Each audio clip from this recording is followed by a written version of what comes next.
Hello everyone, and welcome back to Easy English Hub. Today, we have a very practical and important topic. We are going to learn essential English phrases for working online. In today's world, working remotely is more common than ever. This means clear online communication is a super important skill. It helps you to be efficient and professional. Whether you are a freelancer, a remote employee, or part of a global team, these phrases will be incredibly useful for you. They will help you sound natural and confident in meetings. We will cover common situations you face every day. For example, starting a call, sharing information, and handling technical problems. For each phrase, we'll break down its meaning. We will explain exactly when and how to use it, and we'll provide multiple clear examples. Are you ready to boost your professional English skills? Excellent. Let's get started. Our first phrase is, let's hop on a quick call. Let's break this down. To hop on is an informal and friendly phrasal verb. It means to join something quickly and easily. Think of how a rabbit hops. It's fast and doesn't take much effort. So, hop on a call suggests the meeting will be short and spontaneous. It's not for a long, scheduled, formal presentation. When should you use this? It's perfect for when text-based chat is not enough. Imagine you're messaging a colleague on Slack or Teams. The conversation is getting complicated. Typing everything out is becoming slow and inefficient. This is the perfect moment to suggest a call. It shows you value efficiency and want to solve the issue quickly. It sounds much more collaborative than saying, we need to have a meeting. Here is an example. The client's feedback has a few confusing points. Instead of typing a long explanation, let's hop on a quick call to discuss it. Here is another one. I am not sure I understand the task requirements. Can we hop on a quick call so you can explain? Next phrase, can you share your screen? This is a very direct and extremely common request. Let's look at the meaning. You are asking someone to broadcast what is on their computer display. This allows everyone in the online meeting to see it in real time. It's a core function in all modern video conferencing tools, like Zoom, Google Meet, or Microsoft Teams. So, when do you use it? It's used constantly in team meetings and presentations. For example, if a colleague is talking about a report, you can't see the report they are describing. You would ask them to share their screen.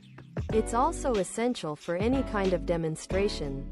If you want to show your team a new design or piece of code, you share your screen. It's also perfect for troubleshooting technical problems together. It helps make abstract conversations very concrete. Let's see an example. The data on slide 5 is very interesting. Maria, can you share your screen and walk us through it? Another example, for tech support. I see an error message when I click the button. Okay, can you share your screen so I can see exactly what's happening? Here's a true classic. Sorry, you're on mute. You will definitely hear this, and probably say it, many times. What does on mute mean? It simply means that your microphone is turned off. No one can hear the sound from your side of the call. The phrase is a polite and helpful way to inform someone of this fact. Starting with sorry or excuse me makes it gentle. It prevents the other person from feeling embarrassed. When is the context for this? It's used when you can see a colleague on video. You can see their lips are moving, and they look like they are talking. But you hear absolute silence. They might be in the middle of a very important point. It's kind to interrupt them gently to let them know. This way, they don't waste their effort. You can also use it for yourself if you make the same mistake. For example, and so the final point I want to make is, someone else might say, Paul, sorry to interrupt. You're on mute. Then Paul might say, oh, thanks for letting me know. Sorry, I was on mute. Here's a phrase for technical issues. My internet connection is a bit unstable. This is a very useful excuse, and it's often true. Let's analyze it. Unstable means it is not steady or reliable. It might be strong one moment and weak the next. Saying it's a bit unstable makes it sound less severe. It's a polite way of saying your internet is not working well. When do we say this? You use this to preemptively explain potential issues.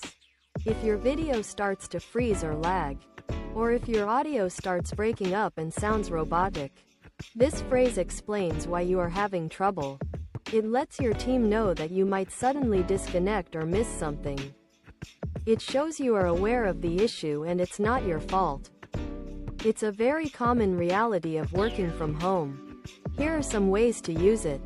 My internet connection is a bit unstable, so I am going to turn my camera off to save bandwidth.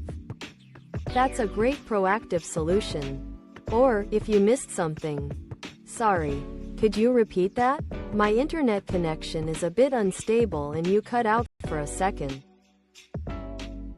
A great professional phrase is, "I'll follow up with an email." This phrase shows that you are organized and reliable. So, what does follow up mean? To follow up means to take further action after an event. It's about continuing the communication or a task. So, following up with an email means you will send an email later. This email will contain important information related to your conversation. What's the context? You typically say this at the end of a meeting or a call. The meeting might have had many decisions or action items. An action item is a specific task assigned to someone. Sending a follow-up email helps to summarize everything. It ensures that everyone has a written record. It prevents misunderstandings about who should do what. It shows proactivity and good communication skills. Let's look at an example. At the end of a project meeting, a manager might say, "This was a very productive discussion, team. I'll follow up with an email that summarizes the action items and deadlines." Another one. "Thanks for the call. It was great to clarify things. I'll follow up with an email with the notes." Here's an important question. What's the deadline for this task? This question is simple, direct, and absolutely essential. Let's understand its importance. A deadline is the final time or date by which a task must be completed. Asking about it is crucial for time management. It helps you plan your work effectively. It shows your manager that you are serious about completing the task on time. When should you ask this? You should ask this whenever you receive a new task or project. Don't assume you know the deadline. Always ask for clarification to avoid problems later. It's better to ask early than to miss the deadline. Missing a deadline can cause major issues for the entire team. So, this question helps you prioritize your work. If a task has a close deadline, you know you need to start it soon. Here are some examples. Your manager sends you a new assignment. You can reply, "Thank you for this. I've read the brief. What's the deadline for this task?" Or in a more complex project, "We have 3 main goals here. Could you clarify the deadlines for each one?" Another one for tech issues. "I am having trouble accessing the file." This is a polite and clear way to report a common problem. Let's break it down. Having trouble is a softer way of saying I have a problem. Accessing means opening or getting into something. So, you're saying you cannot open a specific file or link. This is much better than saying your link is broken, which can sound accusatory. When do you use this? You use it when a colleague sends you a link to a document. This could be a Google Doc, a Dropbox file, or something on a server. You click on it, but you get an error message. The message might say access denied or you need permission. Instead of just staying silent, you need to report it. This phrase clearly explains the situation. It allows your colleague to fix the problem quickly. They might need to change the sharing settings or permissions. Here's how you can use it in an email or chat. Hi Jane, thanks for sending that over. I am having trouble accessing the file. It says I need permission to view it. Could you please grant me access when you have a moment? Our final phrase is a friendly one. Let's touch base later this week. This is a common piece of business slang. What does touch base mean? It's an idiom that comes from the sport of baseball. In work, it means to make contact or check in with someone. It implies a brief, informal conversation. It's not a long, formal meeting. It's just to quickly update each other on progress. So, when do you use it? It's a great way to close a conversation while planning a future check-in. It's less formal and less demanding than let's schedule a meeting. It keeps the momentum of a project going. It ensures that you and your colleague will connect again soon.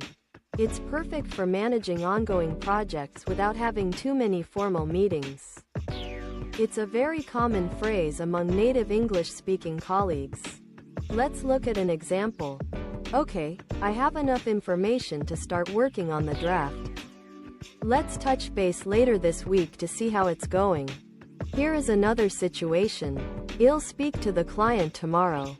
Let's touch base after my call with them to discuss the next steps. And that is a wrap for today's lesson on Easy English Hub. We've learned 8 powerful and practical phrases. These will help you navigate the world of online work. From hopping on a call to touching base. We hope these phrases make you feel more prepared and confident. The key to mastering them is practice. Try to use 1 or 2 in your online meetings this week. Thank you so much for joining us today. If you found this video helpful and learned something new, please show your support by giving it a big thumbs up. It really helps our channel to reach more learners like you.